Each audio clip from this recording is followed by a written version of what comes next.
Yeah, so when you play low, it's because you couldn't play a low, a good one. So then you wait, you're building, you're waiting for that ball in which you can open the candy shop. And then once you open the candy shop, you are gonna see if you get candies. And the candies will be candy number one is, to me, the approach. Because it's the one that probably is easier and happens more, which is when the ball lands short. The candy shop two is, the second candy is when you get the same situation from the rebound. So it will be counter-attacking. Then the number three will be blocking without going in, just maybe going a little bit in front, which actually, it's funny, I don't think we have a video on this, but I told Rika maybe 2 years ago, I said, you know, I think PADEL will evolve in the point that people will play the lows, and instead of being here or here, they will start playing here. Inside. Yeah, exactly. I have never called it no man's land. I always call it transition area. Yeah. And actually, you see Tapia and Coelho now that are kind of like game changers. They are playing there, dude. Then, of course, they are becoming super good at recovering when they have to, you know, because sometimes they get passed in the middle or here, and then they do contrast or different things. But they are starting to play a lot there. Why? Because it's so difficult for the guy that is hitting the overhead to avoid this situation. Yeah. So that would be the blocking, but blocking from that area, from this area.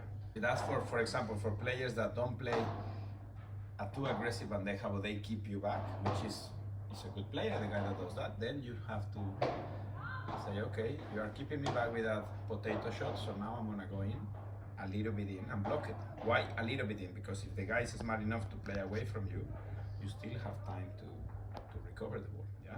So that would be the blocking. And then, not my favorite, I actually hate it, but it's needed, is the Nordic.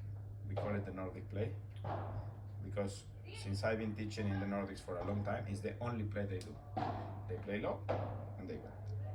I'm not saying it's bad, dude, but to me, for example, if you guys do that to me, like when playing, first you're gonna get shed lots of power from my over. Like I will go for you. Yeah, so you probably won't be able to do it so well, the play. And then second, anytime the player has a lob, a good player will take the ball high. So if you come to block, they will always be able to play to your feet. So that's why you should select it sometimes. For example, when the player went really far back or took the ball too low or too far away from him, then maybe you go, because he cannot play low anymore. He has to play like this. So then I understand that you go and block. Yeah? Why professionals use it a lot? Because they cannot pass the guys. Like the guys are so good at moving back, they can hit bandejas from the glass, basically from the back glass, that then you need to do something, because you know you're not gonna pass them with the lob. So then they need to be more. They break the rules more. Yeah, but just like in any sport, I guess. In any sport, if the professionals always play a little bit with rules that are more complicated than the recreational players. So to me, if someone knows this,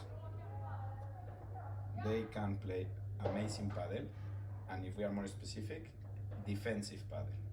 So it's funny that everything you teach has to come down to this at the end of the day. So to us, this is when I have to teach you corners and defense, of course that's important, but all that you are learning is mainly to be able to put together this. Most of the time when we teach this, to keep the candy shop open, because you know sometimes you're not gonna get any of these four.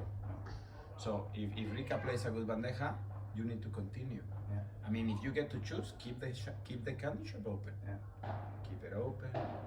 That doesn't mean that I don't want you to play low sometimes. For example, Eric is a guy that stays back sometimes after the overhead, like halfway. Then it's a good time to play low, even if you don't go in.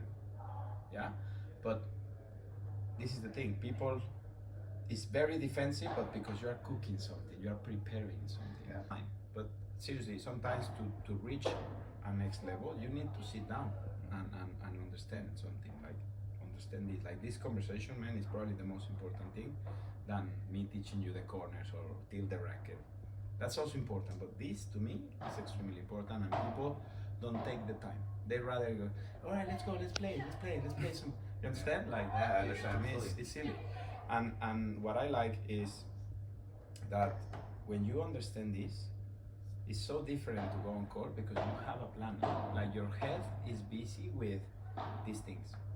So then it's so much more fun to play, man, because you are actually, you have a purpose. You have a game. You have a purpose. You are trying to do something, you know, constantly. So that keeps your mind busy, and it helps the focus.